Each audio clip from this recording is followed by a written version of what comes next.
रामराजे नाईक निंबाळकर यांना वडूज पोलिसांनी समन्स पाठवलाय। उद्या सकाळी 11 वाजता पोलीस ठाण्यामध्ये उपस्थित राहण्याचे आदेश दिले गेलेले आहेत। तुषार खरात यांच्याकडून मंत्री जयकुमार गोरे बदनामी प्रकरणात चौकशीसाठी समन्स दिलं गेलंय। बदनामी प्रकरणामध्ये पवारांच्या राष्ट्रवादीचे नेते सामील असल्याचा आरोप आहे।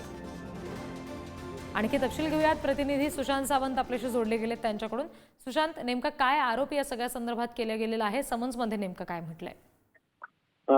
मंत्री जयकुमार गोरे यांचे एका महिलेप्रकरणी खरं तर अधिवेशन काळात प्रकरण गाजलं होतं। युट्यूबर्स तुषार खरात यांच्याकडून विविध व्हिडिओ जे आहेत ते प्रसारित करण्यात आले होते आणि त्यामुळे मंत्री जयकुमार गोरे यांची जाणीवपूर्वक बदनामी केल्याचा आरोप खऱ्या अर्थानं जयकुमार गोरे यांच्याकडून करण्यात आला होता।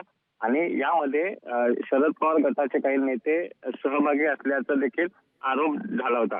आणि याचमुळे रामराजे नाईक निंबाळकर यांना आता सातारच्या वडूज पोलिसांनी समन्स बजावलेला आहे आणि उद्या 11 वाजता पोलीस ठाण्यात त्यांना उपस्थित राहण्याचे आदेश पोलिसांकडून देण्यात आलेले आहे। या संपूर्ण प्रकरणाचा सध्या पोलीस तपास करतायत।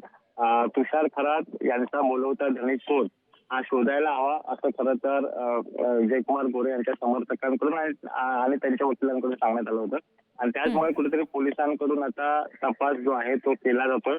खरंच जो आरोप केला जातोय शरद पवार गटाचे काही नेते या संपूर्ण प्रकरणात सहभागी आहेत तो खरा आहे का याची पोलीस तपासणी करत आहे। याचमुळे रामराजे नाईक निंबाळकरांना आता पोलिसांनी समन्स बजावले आणि उद्या सकाळी 11 वाजता त्यांना पोलीस स्टेशनमध्ये हजर राहावं लागणार आहे। जी निश्चित, धन्यवाद सगळ्या तपशिलांसाठी सुशांत।